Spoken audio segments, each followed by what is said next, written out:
사람은 누구나 불완전합니다. 아무리 뛰어난 업적을 남기고 겉으로 보기에 대단한 일들을 많이 한 사람이라 할지라도 그는 약점과 결점을 가지고 있습니다.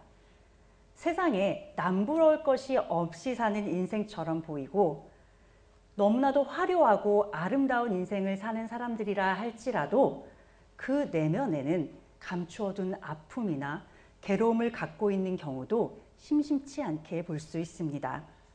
가끔은 이미 많은 것들을 이루어 놓았음에도 불구하고 끊임없이 더 많은 것들을 채우기 위해 필사적으로 노력하며 아등바등 사는 그런 사람들의 모습들도 보게 되는데, 그런 사람들의 경우에는 그 안에 심각한 결핍이 존재하는 경우도 보게 됩니다. 여기에 모인 우리들조차도 각자 내 자신을 한번 돌아본다면 외부의 평판이 어떻든 상관없이 여기저기에 구멍이 나 있는 자신의 부족함을 만나게 될 것입니다. 모든 인간이 지니고 있는 이 연약함에 대해 사도 바울은 의인은 없나니 하나도 없다라고 말하였고, 예수님의 형제인 야고보 사도는 위대한 선지자인 엘리야조차도 우리와 성정이 같은 사람이다 라고 하였습니다. 엘리야는 하나님께 간절히 기도하여 3년 6개월이라는 긴 시간 동안 이스라엘 땅에 비가 내리지 않게 하였습니다. 그리고 그가 다시 하나님 앞에 기도하였을 때 비가 내리는 축복을 그 땅에 선사한 그런 특별한 능력을 가진 사람입니다. 그는 갈멜산에서 바알 선지자 450명과 아세라 선지자 400명에 대항하여 하나님의 이름으로 싸움을 하여 완벽한 승리를 거둔 위대한 선지자입니다. 우리가 선지자 중에 선지자다라고 엘리야를 표현하고 있어요. 그런 엄청난 사명을 감당해낸 위대한 엘리야였지만 왕비인 이세벨이 내가 반드시 너를 죽일 거야 라고 협박을 하자 그는 두려워 도망쳤습니다.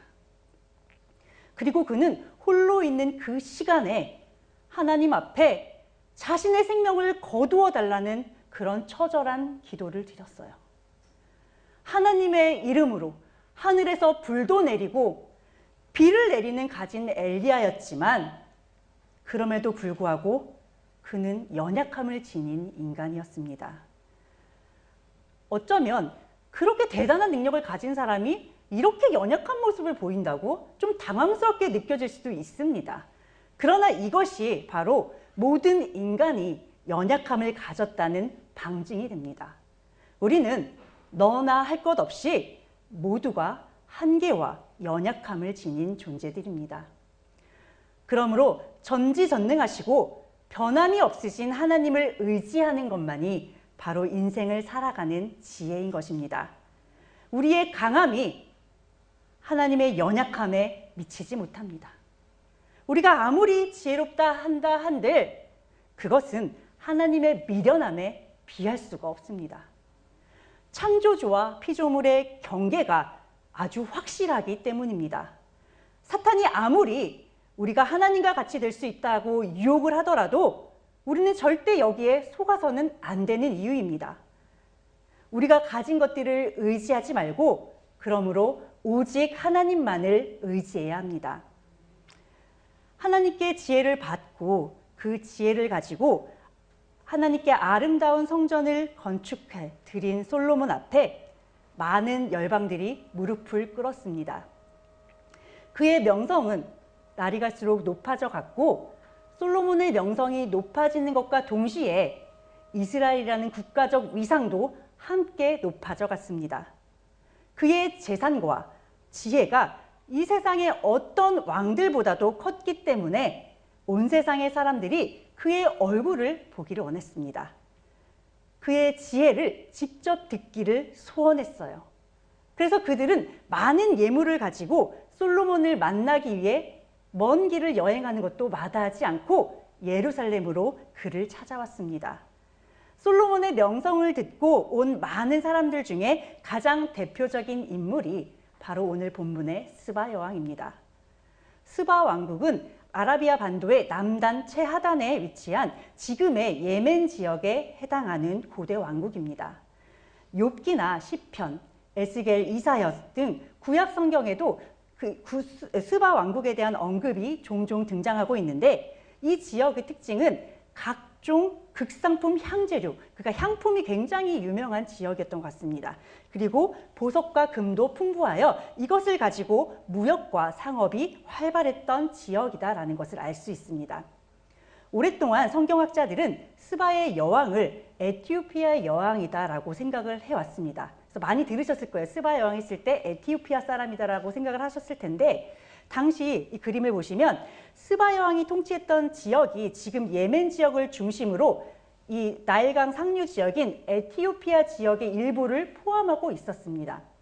솔로몬이 통치하던 이 고대 시대에는 스바 왕국이 통치하던 아라비아 남단과 이 나일강 상류 지역이 하나의 문화권을 형성하고 있었어요.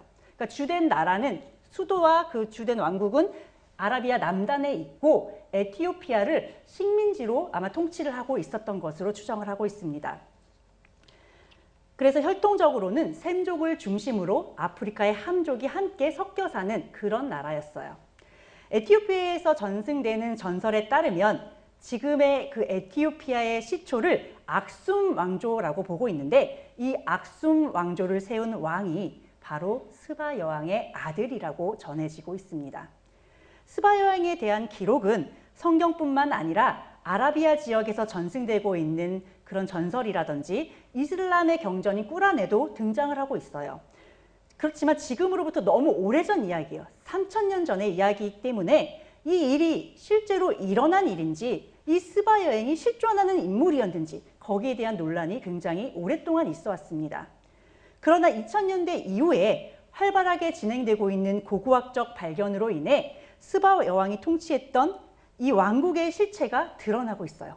점차 사실이다라는 것을 과학적인 증거로 확증을 하고 있습니다. 그런데 우리는 무엇보다도 예수님께서 이 스바 여왕에 대해 직접 언급하고 계시기 때문에 이 스바 여왕이 실존했던 인물이라는 것을 확신할 수 있는 것입니다. 마태복음 12장 42절. 심판 때에 남방 여왕이 일어나 2세대 사람을 정죄하리니 이는 그가 솔로몬의 지혜로운 말을 들으려고 땅끝에서 왔음이거니와 솔로몬보다 더 큰 이가 여기 있느니라. 예수님께서는 표적을 구하는 서기관과 바리새인들을 향해서 그들의 완악함을 꾸짖으셨습니다. 그러시면서 솔로몬의 지혜를 사모하여 먼 길을 여행했던 스바 여왕의 사건을 인용하셨어요. 당시 서기관과 바리새인들은 예수님을 그리스도로 인정하지 않고 받아들이지 않았습니다. 예수님께서 수많은 이적과 기적을 베풀고 돌아다니셨고 그 소문을 이미 이 사람들이 들어서 알고 있어요. 그런데 이 사람들은 예수님께서 내 눈앞에서 당장 표적을 보여주셔야만 내가 예수님을 받아들이겠다라는 완악한 태도로 일관했습니다. 그런 그들을 향해 예수님은 솔로몬의 소문만을 듣고 그 지혜를 사모하여 먼 길을 왔던 이방 여인의 믿음을 높이신 거예요. 그들이 그토록 경멸했던 이방 여인조차도 솔로몬의 지혜를 그저 소문으로만 접했을 뿐인데도 그 지혜를 직접 경험하기 위해 먼 길, 땅끝에서 모든 위협을 무릅쓰고 왔다라는 것이죠. 그런데 그들은 지혜의 근원이고 지혜의 실체이신 예수 그리스도를 눈앞에 두고도 지금 인정하지 않고 있어요. 이것은 엄청난 죄입니다. 이토록 완악한 유대인들을 향해 예수님께서는 그들의 요구, 표적을 보여라고 말하는 그들의 요구를 들어주시지 않고 스바 여왕의 사건을 전하심으로 그들의 완악함을 책망하신 거예요. 성도 여러분, 혹시 아직도 하나님의 역사를 내 눈으로 직접 확인해야만 믿겠다는 생각을 가지고 있으십니까? 하나님의 뜻대로 살아가는 여러분의 인생길 위에 아직도 이적과 기적이 필요하세요?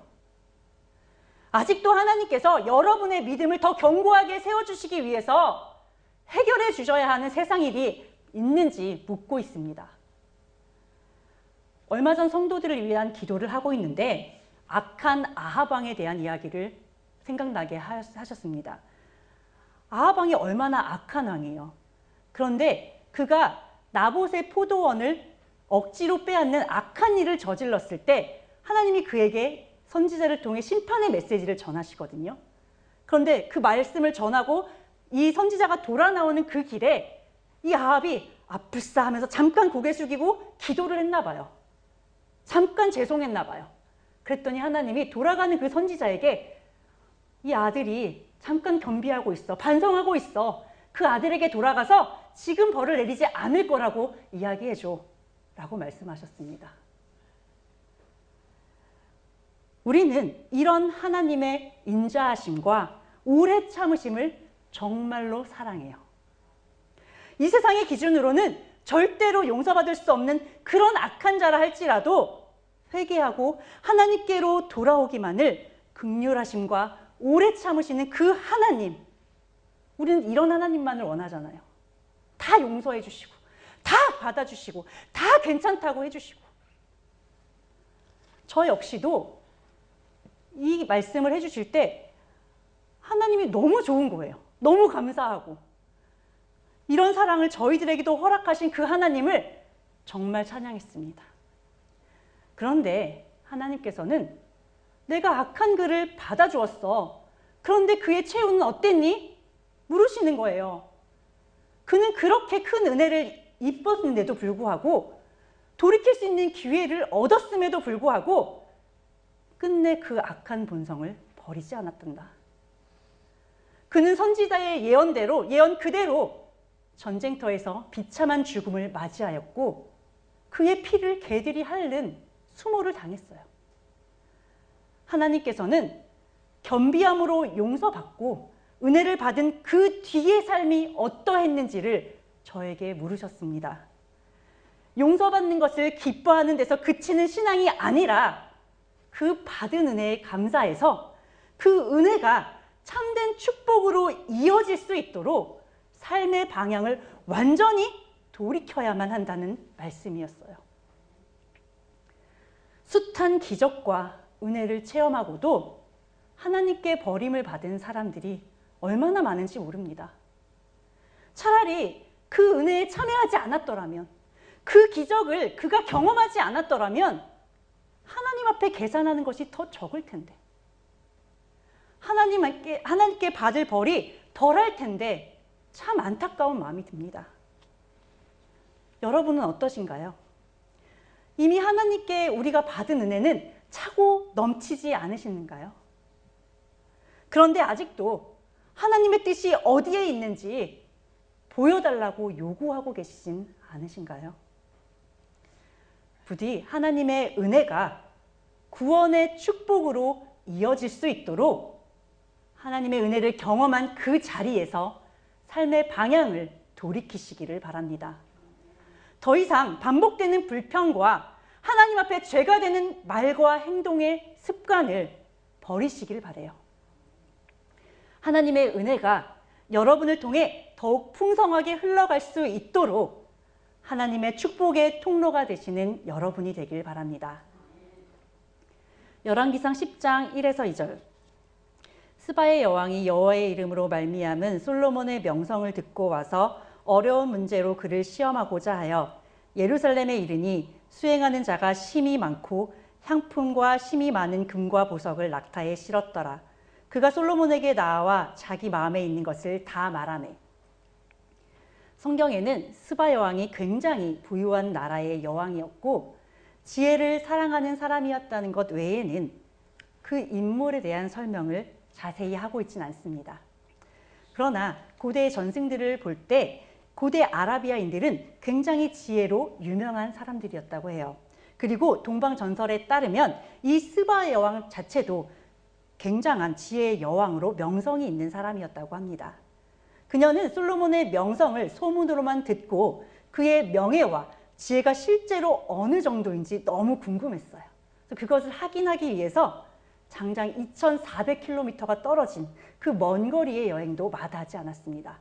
낙타에 향품들을 싣고 막 왔다고 했잖아요. 그렇게 하고 수행원들을 끌고 왔을 때 이 2,400km라는 그 거리는 낙타를 타고 왔을 때 3개월이 소요되는 거리라고 해요. 나라를 통치하는 여왕이 나라를 두고 반년 가까이 그렇게 여행을 한다는 것은 정말 쉽지 않은 일이었을 거예요. 그런데도 불구하고 그 지혜에 너무 궁금해서 그걸 너무나도 사모하기 때문에 그렇게 왔다라는 것이죠. 그리고 실제로 솔로몬의 업적과 지혜를 직접 경험한 스바 여왕은 그녀가 전에 들었던 그 소문은 사실은 나는 그때 들었을 때는 과장된 거지 않을까? 어떻게 그럴 수 있지라고 생각하면서 왔지만 실제로 경험해 보니까 이게 사실이었네. 오히려 그 소문은 과소평가된 거라고 그렇게 말하고 있어요. 그녀는 어려운 문제에 막힘없이 대답하는 솔로몬의 지혜뿐만 아니라 그가 건축한 왕궁과 신하들의 좌석, 그리고 시종들이 시립한 것과 그들이 입고 있는 관복, 성전에 올라가는 아주 화려한 층계를 보며 정신이 혼미할 정도로 충격적인 감동을 받았다고 합니다. 스바 여왕이 이토록 감탄하고 놀란 이유는 단순히 건물이 지닌 그 웅장함이라든지 겉으로 보여지는 화려함에만 국한된 것은 아니었습니다. 솔로몬은 기존에 지파로 나뉘어져 있던 그 지역을, 12개의 지역을 행정구역으로 다시 재편할 정도로 왕국을 굉장히 체계적으로 관리한 왕이었습니다. 스바 여왕이 신하들의 좌석이나 관복 등에 감탄한 것으로 볼 때 이스라엘의 체계적인 조직과 질서 정연한 시종들의 일처리 등 내부적이고 행정적인 면에 있어서도 솔로몬의 지혜에 감탄했음을 알 수 있습니다. 더 나아가 솔로몬의 지혜와 모든 성취들에 감동한 그녀는 하나님을 찬양하였습니다. 물론 그녀가 이때 하나님을 영접하고 개종하였는지 이런 것들은 알 수가 없습니다. 성경이 거기까지는 기록하지 않고 있기 때문에 우리는 판단할 수 없습니다. 그러나 성도가 행하는 삶의 모습과 그 지혜가 하나님을 드러내는 강력한 도구라는 것을 확인할 수 있습니다. 하나님의 은혜로 말미암아 솔로몬이 이룩한 것들에 감동한 여왕은 솔로몬에게 엄청난 선물들을 주었습니다. 특히 이때 솔로몬이 받은 향품은 엄청난 양이었는데 고대 역사학자인 요세푸스의 증언에 따르면 이때 스바 여왕의 방문을 통해 팔레스타인 지역에 향품이 소개되었다고 합니다. 스바 여왕의 이번 방문은 솔로몬과 이스라엘에게 더 큰 부와 명성을 안겨주었을 것입니다. 그런데 여기에서 한 가지 눈여겨봐야 할 점은 바로 솔로몬의 명성이 여호와의 이름으로 말미암은 것이라는 말씀입니다. 이스라엘로부터 2400km라는 그렇게 멀리 떨어진 스바까지 퍼진 솔로몬의 명성의 근원이 바로 하나님의 은혜입니다. 즉 솔로몬이 가지고 있는 모든 부귀와 명예, 그리고 그가 누렸던 수많은 것들은 모두 하나님께로부터 나온 것입니다. 그러므로 그가 끝까지 겸손한 마음으로 하나님만을 의지할 때 그의 나라와 명예는 끝까지 지속될 수 있을 것입니다. 그러나 하나님을 알지 못하는 이방 여인인 스바 여왕이 그의 지혜를 보며 하나님을 찬양하고 있는 그 순간에도 이미 그 안에는 많은 균열이 일어나고 있었습니다. 스바 여왕이 솔로몬을 방문하기 전 하나님은 성전 건축의 기이한 사명을 마친 솔로몬에게 이미 경고의 말씀을 주셨습니다. 그러나 심판의 경고에도 불구하고 솔로몬은 하나님께서 경고하셨던 말씀 그대로 하나님의 뜻과 어긋나는 방향으로 나아가는 안타까운 모습을 보였습니다.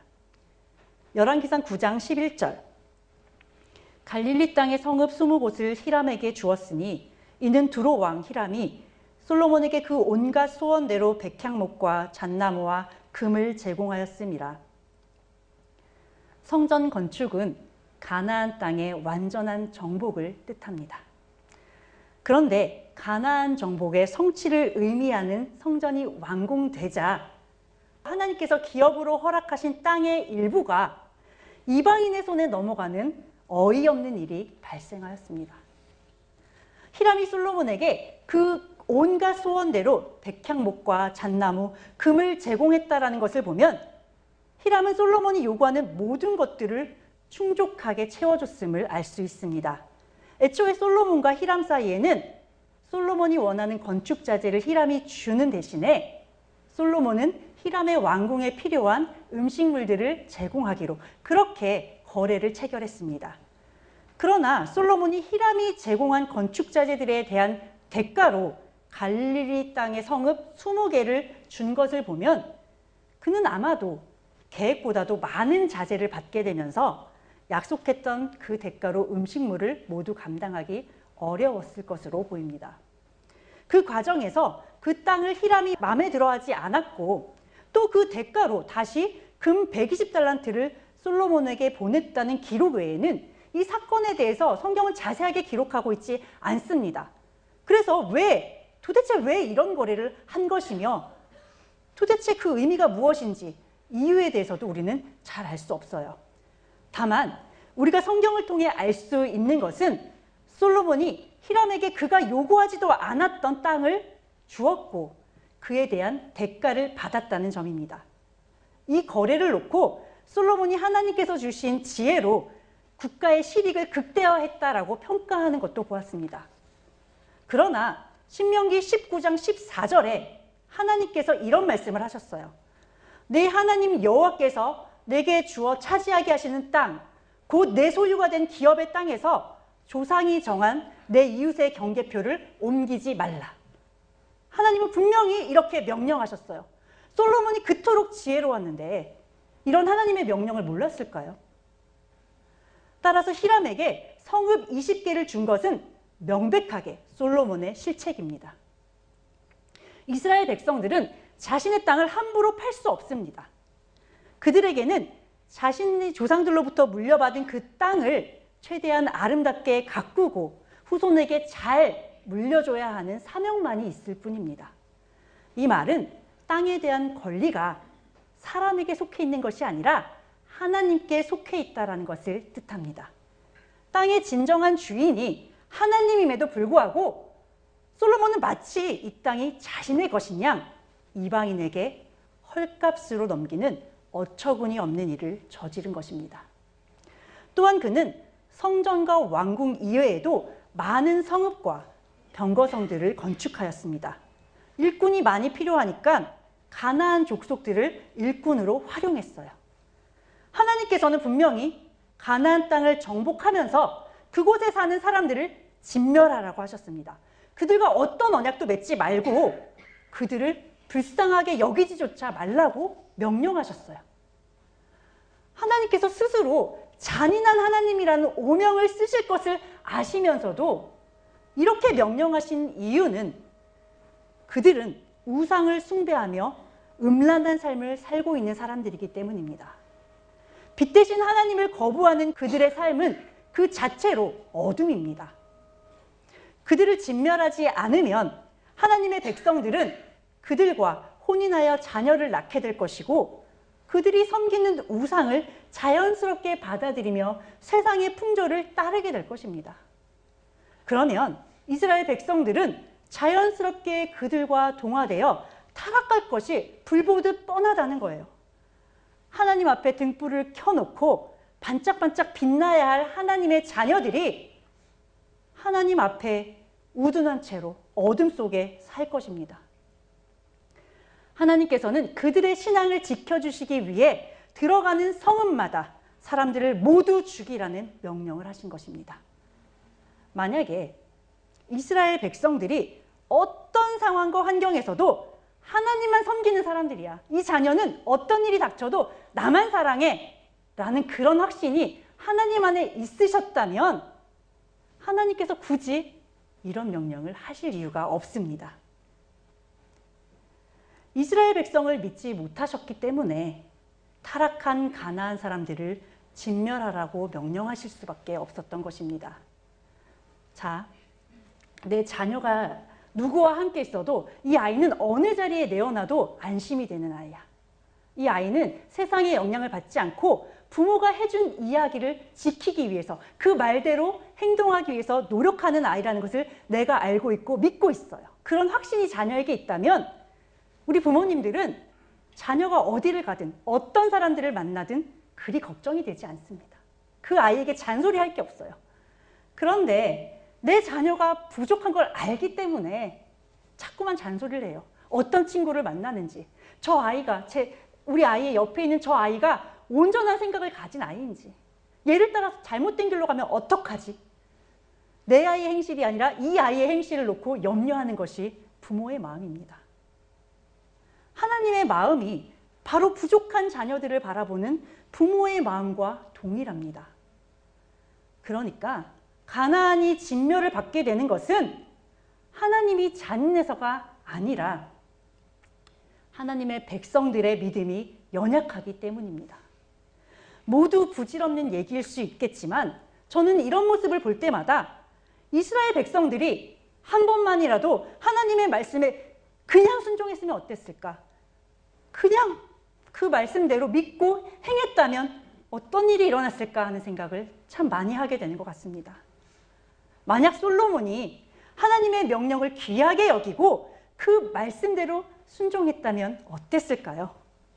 그가 스스로의 부강함을 드러내기 위해 하나님의 명령인 줄 알면서도 거역하고 이방인들을 노예로 삼지 않았더라도 하나님은 그의 나라를 평안과 풍요로 채워주셨을 것입니다.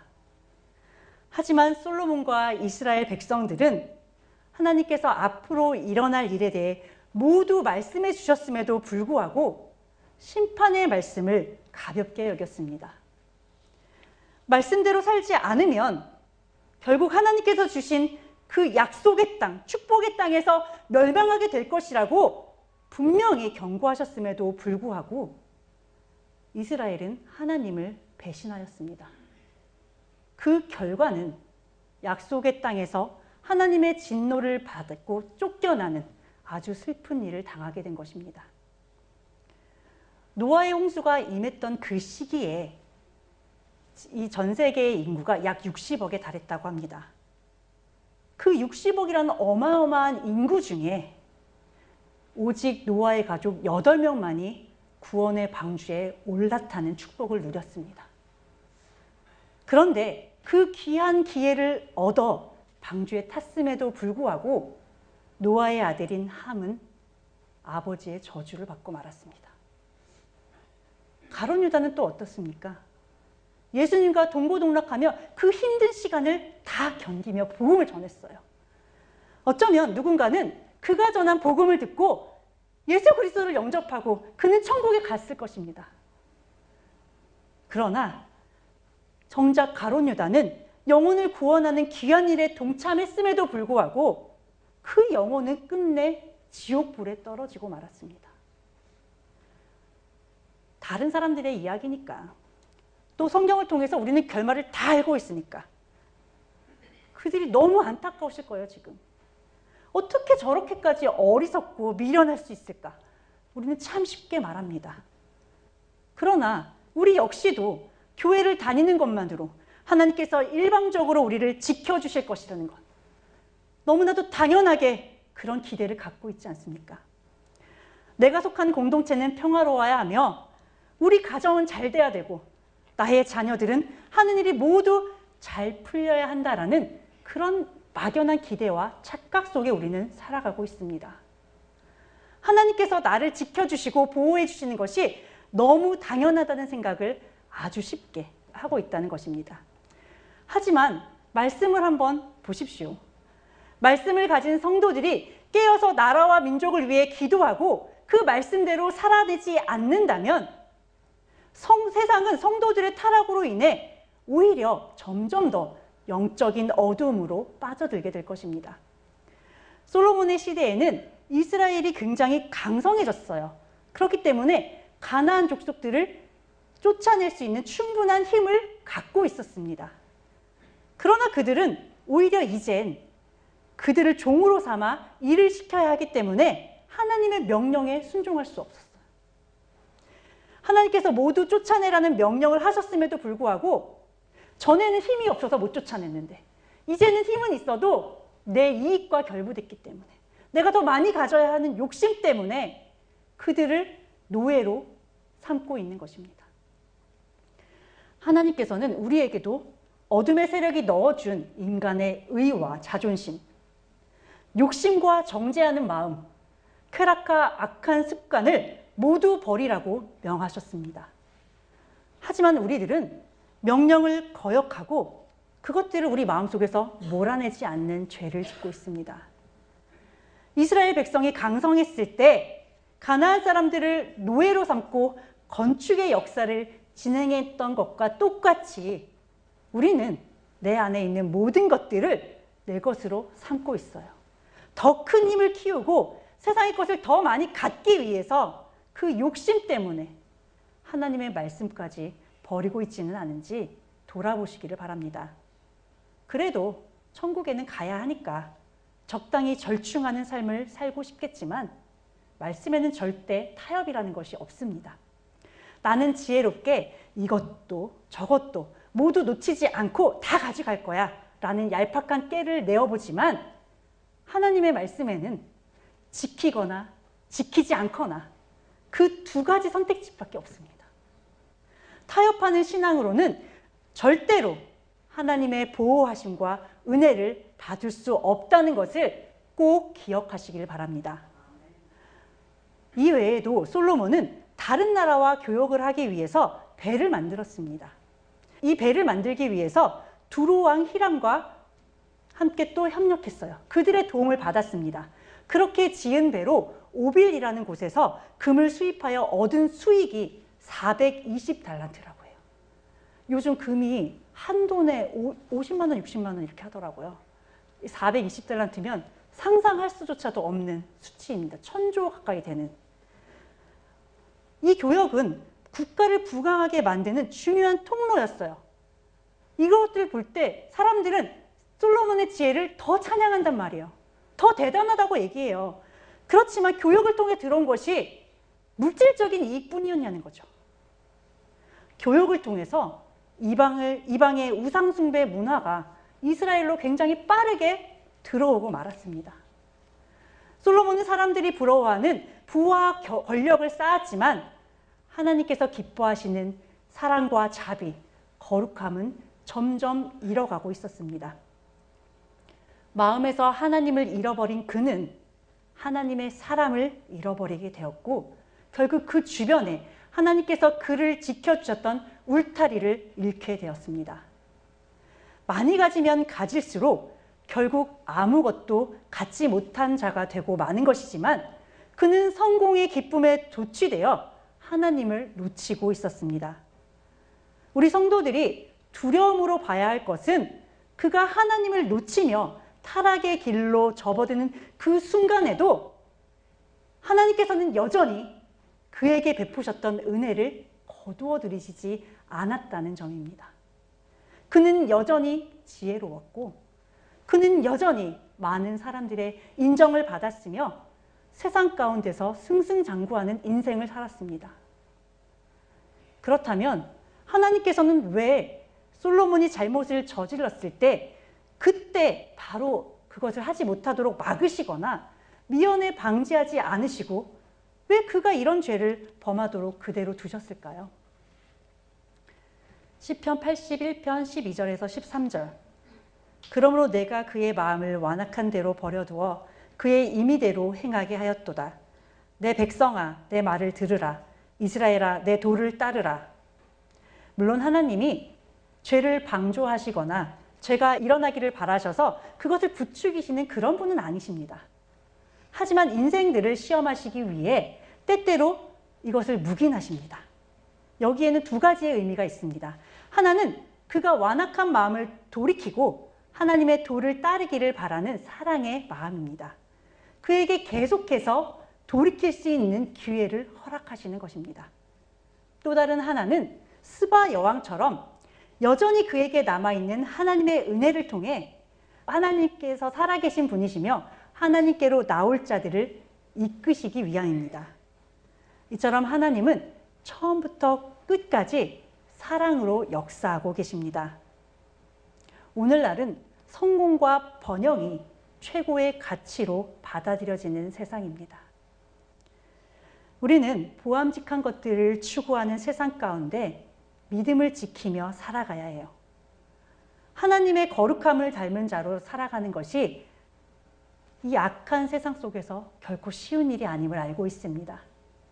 그러나 우리가 하나님의 거룩한 자녀로 살아가면 하나님께서는 세상이 줄 수 없는 평안과 참된 안식을 허락해 주실 것입니다. 부디 세상의 성공과 번영이 아니라 하나님 앞에서의 거룩함, 즉 구별된 삶을 살기 위해 기도하시고 하나님의 은혜를 구하시기를 바랍니다. 세상의 가치관을 경계하고 하나님의 말씀을 더 붙들 때 하나님께서 원하시는 성도의 삶을 살 수 있습니다. 오직 하나님만을 의지하고 그 명령에 순종하심으로 누구보다 가치 있고 아름다운 인생을 꾸려가시는 여러분과 제가 되기를 소망합니다. 기도하고 마치겠습니다. 사랑과 자비가 충만하시고 노하기를 더디하시며 인내가 풍성하신 하나님, 우리는 그런 하나님을 높이며 사랑한다 고백합니다. 그러나 그런 사랑을 받은 자들로서 저희들은 어떤 인생을 살아가고 있는지 이 시간 선포된 말씀을 거울로 비추어 저희 자신을 돌아보길 원합니다. 하나님께서 독자 아들도 아낌없이 내어주시며 저희들을 대속하신 이유와 목적을 잊지 않는 저희들이 되길 소망합니다. 이제는 말씀을 아는 자들에서 그 말씀대로 살아내는 자들이 되게 하여 주시고 저희들이 드리는 삶의 예배로 세상이 주님을 눈으로 보고 아는 듯이 알 수 있기를 소망합니다. 주님의 명령에 죽도록 충성하여 주님께서 원하시는 한 영혼을 주님께 열매로 드리는 저희들이 되기를 간절히 소망하며 예수 그리스도의 이름으로 기도드립니다. 아멘.